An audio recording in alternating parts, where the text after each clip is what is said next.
This is chapter 10 of the Bubble Bath Paradox by Steve Parker. If ignorance is not bliss, then I don't know what is. I was able to avoid any direct interaction with anyone, at least anyone with authority, for the rest of the day. Carl and Beth stopped in at that somewhat nebulous time when afternoon transitions into evening, and they stayed for 2 complete tellings of the events, and then enough coffee to transition evening into late night. They ended up sleeping on our couch, which wasn't really big enough for Carl alone. Paul ran interference and blocked almost everything that my targeted disregard did not turn away. He fielded several calls and was able to placate the most insistent authorities by plugging me into the biomed monitor. This was probably better for most entities who found themselves checking on me, as they were much more interested in how I was doing than how I might think I was doing. I avoided checking any of my messages till much later in the evening. Talking over coffee and comfort food with B&C, the unimaginative couple name everybody naturally selected on for Beth and Carl, raised some interesting points.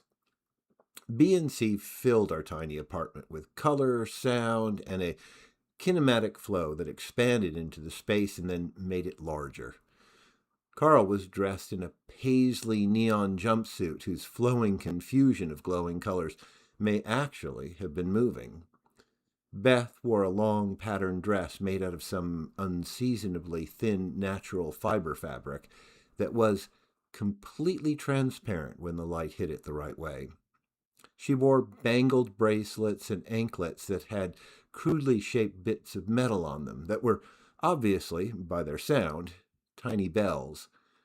Her necklace had plates of a similar metal on it.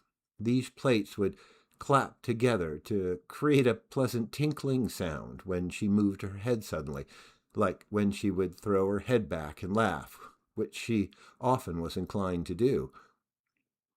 "So," quizzed Beth, "you keep on saying that reality has been unimaginably harmed by this event of yours. What does that even mean?" "Yeah," added Carl. "What makes it so hard to imagine? Does it impact the brain? Is it a recursively self-evaluative harm where the ability to imagine is harmed in such a way that the ability to imagine the specific harm is damaged?" Carl was wearing his large brass ring, the one with the opalescent stone. He liked to tap it on hard surfaces, either to emphasize words or create a tempo. Today he appeared to be tapping the table wholly to establish a beat.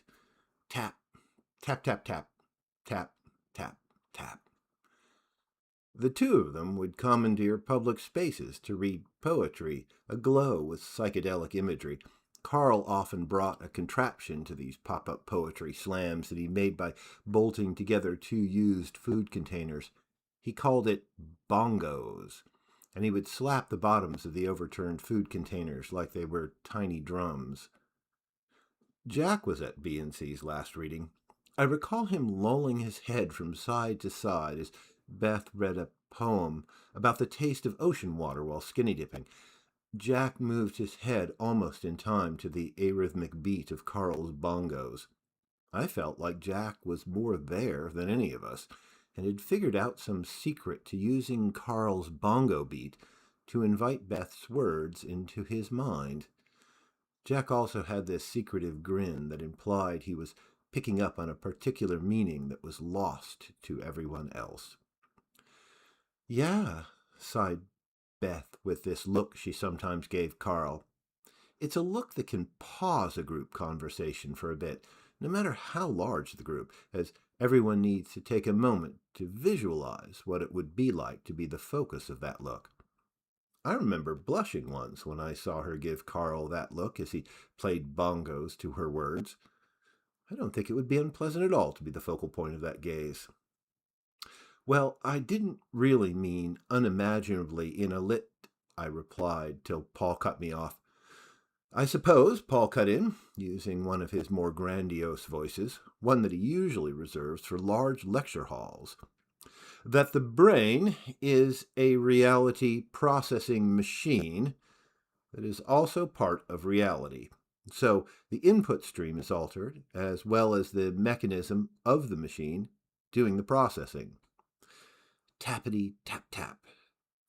I attempted to insert my clarification again, but only got as far as saying I didn't mean before Carl cut me off. Imagination is in the brain, but it is built with bits of reality. He joined Carl's thread in an equally grandiose lecture voice. The impact of changing what the brain is working with and how it works with it should have a profound impact on what we can imagine and how we imagine it. I can only imagine, Beth added with a tinkling smile. We all laughed. Tap, tap, tap. What is a name for something we believe without the need for imagination? Asked Carl rhetorically as he paused his tapping for emphasis. Isn't that just a long way of saying reality? Asked Paul in response. Tap, tap. But imagination isn't gone, is it? Asked Beth. It's just new, a different palette of colors and textures, like what colors is reality now? What does art look like? Tap, tap, tap. Lies, I said to a suddenly attentive audience. An imagination isn't really needed for a lie. Lacking imagination can help a lie survive, or at least all the imagination that is absolutely needed for a lie to survive is supplied with the lie. Are you lying to us, Bob? Asked Beth. No, I stuttered. No, there were arms and there were sizzling in the oil. It was the most horrible thing ever. I couldn't even have imagined it. Carl put his hand on my shoulder. If there are lies here, they are complex lies. And they probably have a purpose, Beth added without a single tinkle. Paul got up to make another round of coffee, but I jumped up to beat him to it. I couldn't decide if I was being called a liar or a dupe. I was not happy with either. How do you defend the veracity of your account of an event that you simply witnessed? Something so traumatic that was seared into your mind. I'll make us another round and check the messages I keep hearing digging away on the telecom, I said hastily as I turned my back to them and walked over to the coffee maker. I touched the wall unit by the coffee maker to on, and it blazed to life with a flood of communication. I'm going to need to take these messages on a better monitor, I said absently, and then added a little louder. Paul, I started the coffee. I need to respond to some messages in my room. I'm going to my room to respond to messages on a better screen. Please finish the coffee, Paul. I created a response to most of the inquiry messages with a prompt that was something like, I'm fine. I don't have anything to really add to the news stories. They are likely reporting more than I know. Not watching the news, just trying to recuperate after a bad day. I'll try and contact you soon when I'm feeling up for conversation. It was a bit disjointed, but the AI smoothed it out and made it sound sane. It even added more personal bits for the responses to people that my message history showed I interacted with more personally, like my mom. I don't know how people were able to really be human in the way they interacted with each other before these AI tools were so ubiquitous. I was also inundated with competing whirlwinds of speculation. I apparently needed to be sent all the crazy theories and their supporting documentation. I did not take the time to even look at them, except there were several that had annotated videos of me on the steps. I maybe did access a couple of these. I was apparently puking a secret message in backwards masked Latin or something. It was very elaborate. I was shocked again at how pathetic looking I was in the videos, covered in white and sob puking incoherently. Maybe anyone in Japan who recognizes me from the videos, when I finally get there for the Frog Project, will think of me as a broken kabuki character rather than simply broken. Luckily, the confusion also inspired a hastily assembled scientific meeting in order to find out what the heck really happened. I had been invited, and then, when I had not replied to the invitation, my attendance had become strongly suggested. And when I had not replied to the suggestion, they had called Paul, who avoided telling me to check my messages. I accepted both the invitation and the strong suggestion, so I guessed I would be attending twice. I took It took two more rounds of coffee that afternoon and evening, dealing with the cataclysmic paradox event that was actively tearing reality apart. I was wired afterwards, and not simply from the caffeine. In parallel with handling messages, the four of us carried on till long after dark. At some point, we sent someone downstairs for leftovers, and the head cook, who had recognized me on the video feed, sent up some individually packaged stale cookies with the leftovers. We brewed strong tea for having with the food. So much caffeine that night. Though we talked about the event all night, there was not a lot of theorizing to be done. Beth and Carl studied literature and cultural arts. They were mostly interested in how the paradox field changed the nature of physical reality for them in a personal way, what it would feel and taste like. They were also very interested in the transformation of the setup crew into weapon-toting ninjas. I found the ninja conversation oddly comforting. I think both BNC and Paul saw that too. We talked mostly about the ninjas for the rest of the night. Carl also stopped tapping out a beat. Beth still tinkled at times. So what kinds of weapons were they? Asked Carl. I don't know, I said. Big things they had to carry with two hands. They had lights attached. Are you sure they were weapons? Insisted Beth. Couldn't they have been spectral analyzers or something? We had spectral analyzers as part of the setup, I replied. But they were gone, injected Paul. Yeah, where did they go to anyway? Asked Carl. Maybe we will figure that out in tomorrow's meeting, I answered.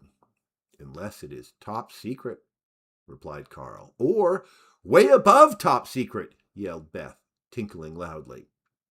Or he doesn't understand it enough to tell us, added Paul. And you don't ever yell way above top secret, said Carl. You only whisper it. I bet it is all way above top secret, whispered Beth.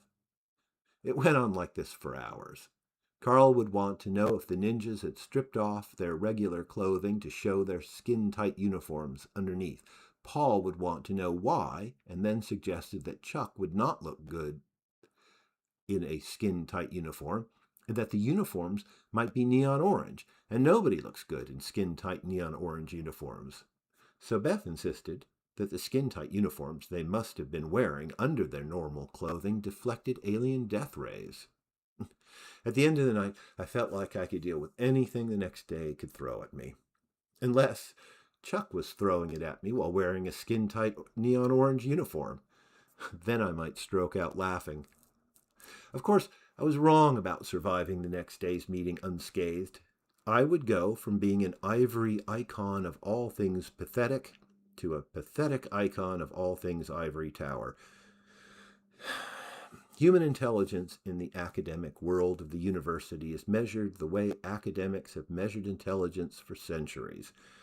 This despite the quantitative measurements of intelligence ironically developed at universities to study artificial intelligence engines. The age-old method was the simplest of subjective tests for intelligence. The more one agrees with a particular academic, the higher he perceives their intelligence to be. However, in a meeting where there is no pre-existing tribal strongholds of thought, the best way to have a suitably high measure of intelligence is to have at least some vocal person in the room who is notably less intelligent than anyone else. This way, the inability to be the smartest person in the room does not become a competition for who the dumbest person is. Everyone feels safe. Human academics are notoriously insecure, and this playground rules academic mechanism for measuring human intelligence is comfortable. I was sure I would get to be the dumb guy in the room. That night, after the event, we were all channeling our inner moron, and I was as blissful as ignorance could make me. And if ignorance is not bliss, then I don't know what is. You have been listening to Chapter 10 of the Bubble Bath Paradox, written and read by Steve Parker, with music by the consummate musician Victor McSurley.